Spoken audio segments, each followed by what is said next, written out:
Vem comigo nessa apresentação sobre medicações para TDAH, conhecimentos básicos sobre a terapia medicamentosa. A gente vai conversar aqui, de acordo com esse roteiro, uma introdução, depois a gente vai falar sobre as medicações.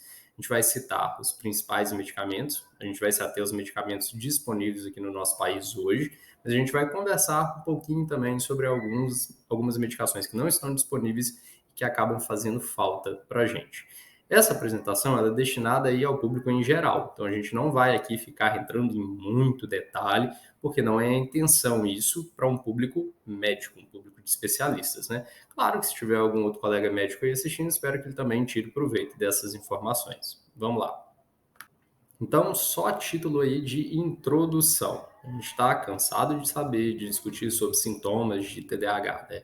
A gente tem aí esses três polos principais da hiperatividade, impulsividade e da desatenção. E esses sintomas de TDAH, a gente comenta sempre sobre isso, que eles não são sintomas exclusivos de TDAH. Então, a gente sempre tem que ficar de olho em estabelecer o diagnóstico corretamente e não deixar que outras condições médicas, clínicas, psiquiátricas levem aí ao diagnóstico equivocado de TDAH, sendo que, na verdade, aquilo está sendo a causa desses mesmos sintomas. E esses sintomas de TDAH, eles causam comprometimento em diversos cenários da vida do portador. E a gente tem aqui como exemplo, né, os comprometimentos cognitivos. É muito comum a pessoa queixar daquilo que a gente chama de disfunção executiva, que é a incapacidade de se organizar, planejar, seguir uma rotina, cumprir tarefas. É a vida desorganizada.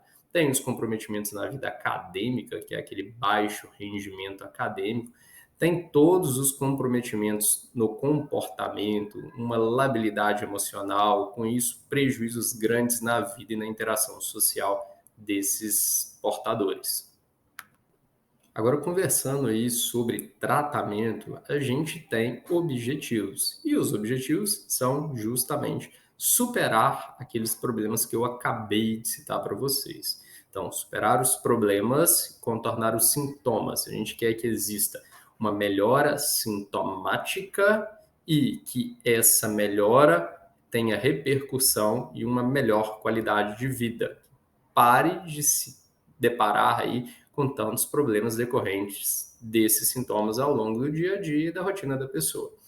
E a gente tem aí, enquanto objetivo, eu diria que orientação para o tratamento do TDAH, essa frase que eu estou deixando aqui entre aspas para vocês, né? Maior dose eficaz e sem efeitos colaterais. O que isso quer dizer? Eu ouvi isso a primeira vez de um professor célebre aí da psiquiatria lá da UFMG, e depois isso foi repetido várias vezes ao longo de congressos que eu fui.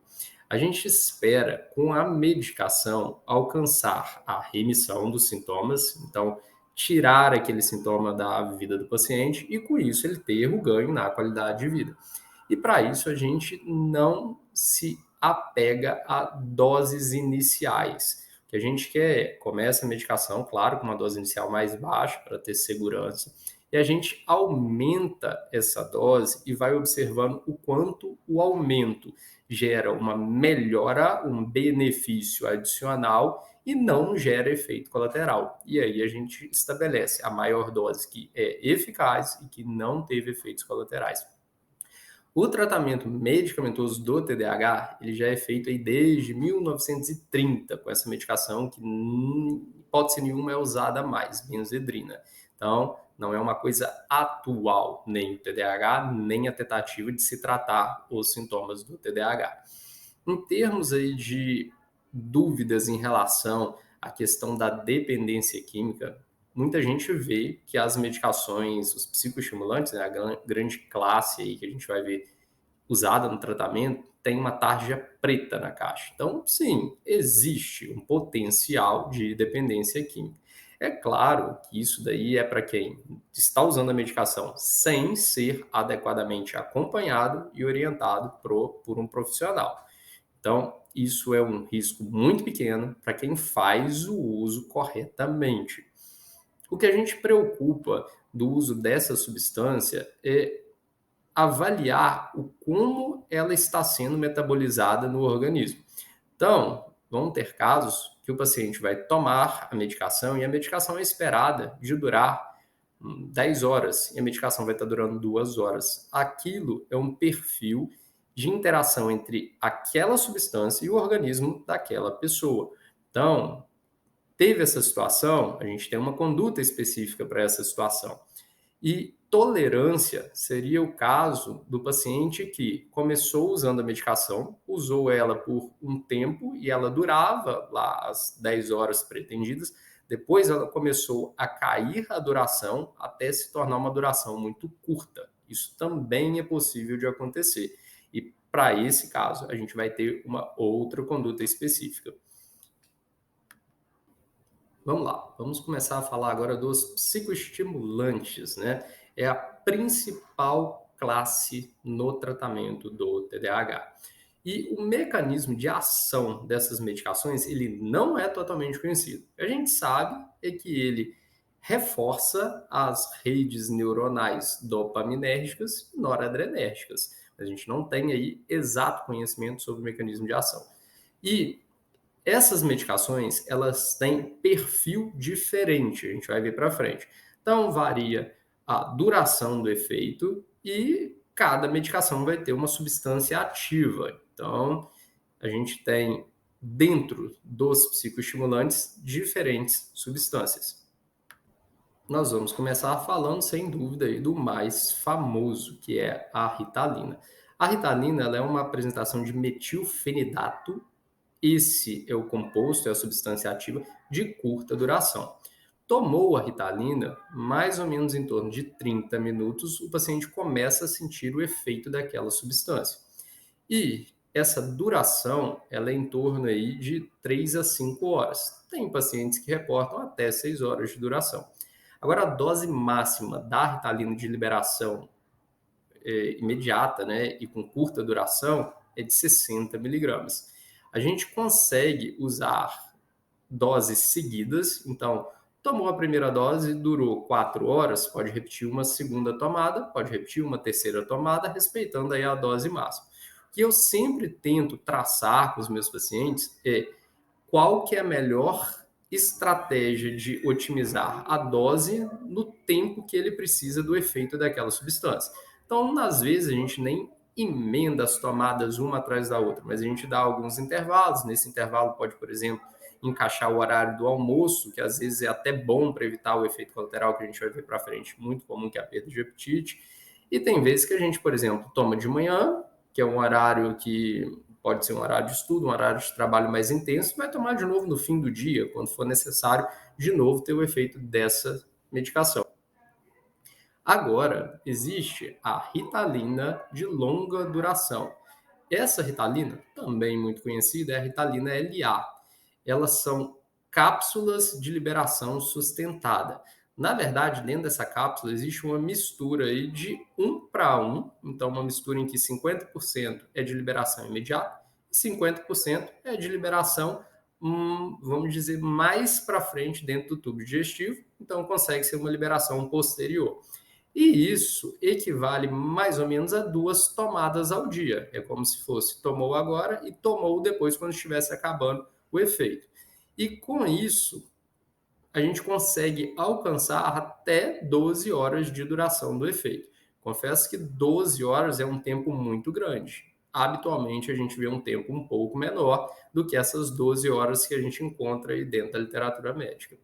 E a Ritalina LA, ela pode ser aberta a cápsula e ela pode ser misturada na comida. A dose máxima para a Ritalina LA já chega a 100 miligramas. Claro que quando eu falo aqui dose máxima, eu não estou considerando individualidades, por exemplo, do peso. Crianças muito pequenas, a gente vai ter uma dose máxima menor. Em relação ao início de ação, a gente tem aqui também um prazo de 20 a 60 minutos. Voltando sobre a Ritalina anterior, de curta duração, ela pode também ser partido o comprimido. A gente até habitualmente usa isso para começar aí a introdução da medicação em quem nunca fez uso. Enquanto metilfenidato de liberação prolongada ou de longa duração, a gente tem ainda o Concerta. O Concerta, diferente da Ritalina LA, ele é um comprimido, ele não é uma cápsula, então ele não pode ser partido, ele tem que ser engolido inteiro. E esse comprimido, ele tem uma, vamos chamar assim, uma película inicial, né, que libera rápido o metilfenidato, então ele inicia a ação em torno de 20 a 60 minutos, e depois o resto do comprimido vai sendo liberado aos poucos. Isso equivale, aproxima aí de 3 tomadas de Ritalina, 3 tomadas da medicação, né, do metilfenidato de liberação imediata, durante um dia. A duração pode chegar até 12 horas. E a dose máxima que a gente pode chegar do Concerta, também respeitando idade e peso, é de até 72 miligramas. Mas na maioria das vezes a gente não ultrapassa 54 miligramas, a não ser que tenha aquele objetivo descrito anterior de alcançar a dose máxima com maior benefício. Uma outra medicação, vejam bem, agora não estamos falando mais de metilfenidato, é a lisdexanfetamina. Esse medicamento ele é comercializado sob o nome de Venvance e são cápsulas que, após ingeridas, têm aí o início de ação em mais ou menos 60 minutos e podem durar até 10 horas. Em alguns casos, a gente observa duração até de 12 horas ou algumas vezes mais. As cápsulas elas podem ser abertas e elas podem ser dissolvidas em água, o que às vezes facilita a ingestão para crianças e até adultos que têm dificuldade com engolir comprimidos. Vamos conversar agora sobre efeitos colaterais desses estimulantes. Devo me preocupar? Sim e não. Devo me preocupar porque, se eles ocorrerem, você vai informar isso ao seu médico prescritor, médico assistente.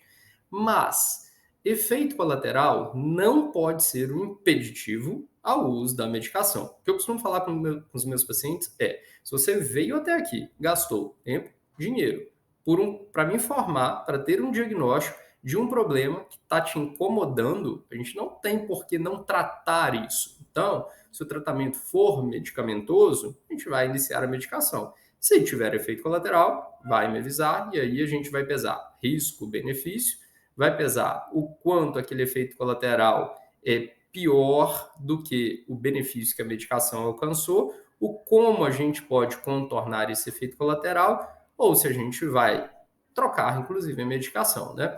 Os mais comuns, sem dúvida, que são aqueles que eu oriento os pacientes, são perda de apetite e, com isso, perda de peso.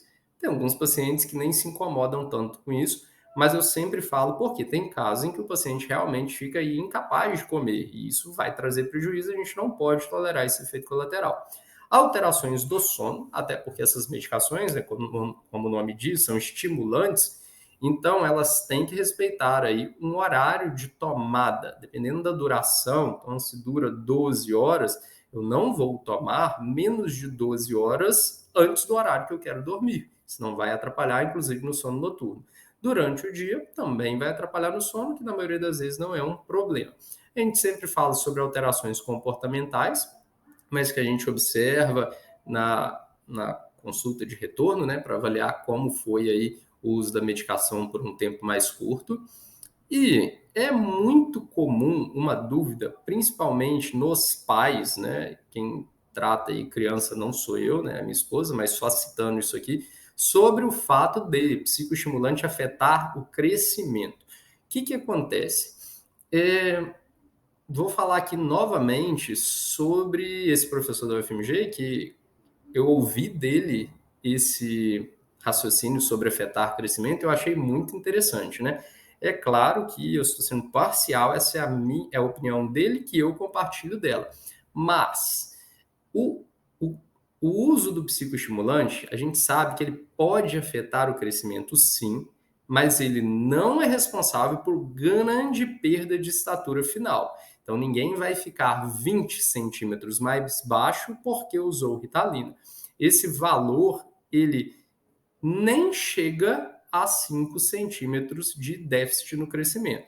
E o que esse professor comentou uma vez foi: então é uma opinião própria e eu compartilho dela, prefiro ser 5 centímetros mais baixo e ter, por exemplo, sucesso profissional e acadêmico. É claro que isso é uma opinião, então caso a caso vai ser avaliado. Se tiver já uma baixa estatura ou uma história de baixa estatura familiar e aquilo for um problema, a gente vai acompanhar aí junto com um endocrinologista pediátrico para que possa avaliar estratégias também contornar esse problema e esse possível efeito colateral. Sobre aí risco cardiovascular, o que acontece? A gente sabe que essas medicações, como várias outras medicações que agem no sistema nervoso central, podem ter alguma interação com o sistema cardiovascular. Então, se o paciente tiver conhecida uma doença do coração, uma doença sintomática do coração, seja uma arritmia ou uma malformação cardíaca, ou tiver história de morte súbita na família, alguém que morre de repente, principalmente antes aí dos 40 anos de idade, a gente vai pedir que esse paciente seja avaliado pelo cardiologista para que tenha segurança na liberação do uso dessa medicação. Ainda conversando aqui sobre os efeitos colaterais, a história da psicose. Psicose é um efeito colateral muito raro dentro do uso dos psicoestimulantes. E a gente não tem bem estabelecido causa e efeito dos psicoestimulantes na psicose. Mas ela é descrita na literatura e ela não deve ser aí um receio, um medo que impeça o uso da medicação. Se ela ocorrer, a medicação vai ser suspensa e a gente vai resolver o problema. Agora, a história do tique, que também preocupa aí muitos pais, principalmente, né? Isso é muito mais comum em crianças e adolescentes, né? Tique é um problema muito associado a TDAH. Então, essas estatísticas aqui mostram isso, né? 20% de quem tem TDAH tem também tique. E 50% de quem tem tique tem também TDAH. E quando a gente expõe esse paciente ao uso do psicoestimulante, a gente tem diversos cenários possíveis. O cenário mais comum vai melhorar o TDAH e não vai alterar o tique. Um cenário possível vai melhorar o TDAH e pode talvez piorar o tique. E o outro cenário possível vai melhorar o TDAH, pode melhorar o tique. Então, são aí 3 cenários possíveis e a gente vai usar a medicação e fazer o seguimento. O principal em tudo é ser seguido pelo profissional e estar sempre aí em contato para poder administrar qualquer eventualidade, seja efeito colateral que tenha surgido.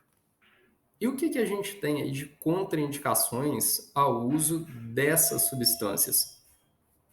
Uma doença cardiovascular sintomática. Observe que desses daqui todos são contraindicações relativas. Então, uma doença cardiovascular avaliado pelo cardiologista e liberou com segurança o uso da medicação, não tem por que não usar. Hipertensão moderada a grave, desde que tratada e bem tratada, não tem problema de usar. Hipertireoidismo também é uma outra condição que tem tratamento. Hipersensibilidade à substância, essa de fato já é um pouco mais complicado, porque na maioria das vezes a gente não consegue contornar esse problema. Tiques, a gente conversou agora. Glaucoma, desde que também tratado efetivamente pelo oftalmologista, não tem problema. Ansiedade, eu sempre falo com os pacientes que ela é um empecilho inicial para o uso do psicoestimulante. Então, na maioria das vezes, a minha proposta é vamos tratar muito bem a ansiedade e depois a gente parte para o uso de psicoestimulante. Dependência química também pode ser um empecilho inicial. Os pacientes com dependência química, na enorme maioria das vezes, eu encaminho eles para o tratamento com o psiquiatra, porque é aí a pessoa mais capacitada a lidar com o quadro de dependência química e manejar o uso de qualquer outra medicação que esse paciente venha precisar. A gente está aqui finalizando essa primeira parte da apresentação, né? Então, falei sobre os estimulantes, espero que vocês tenham gostado. E eu convido vocês aí a seguir com a gente na segunda parte dessa apresentação, para a gente conversar aí sobre esses outros medicamentos que têm papel no tratamento do TDAH. E segue a gente aqui nas redes sociais, né, Instagram, no YouTube, que a gente está sempre trazendo informações sobre TDAH e outras condições aí da neurologia.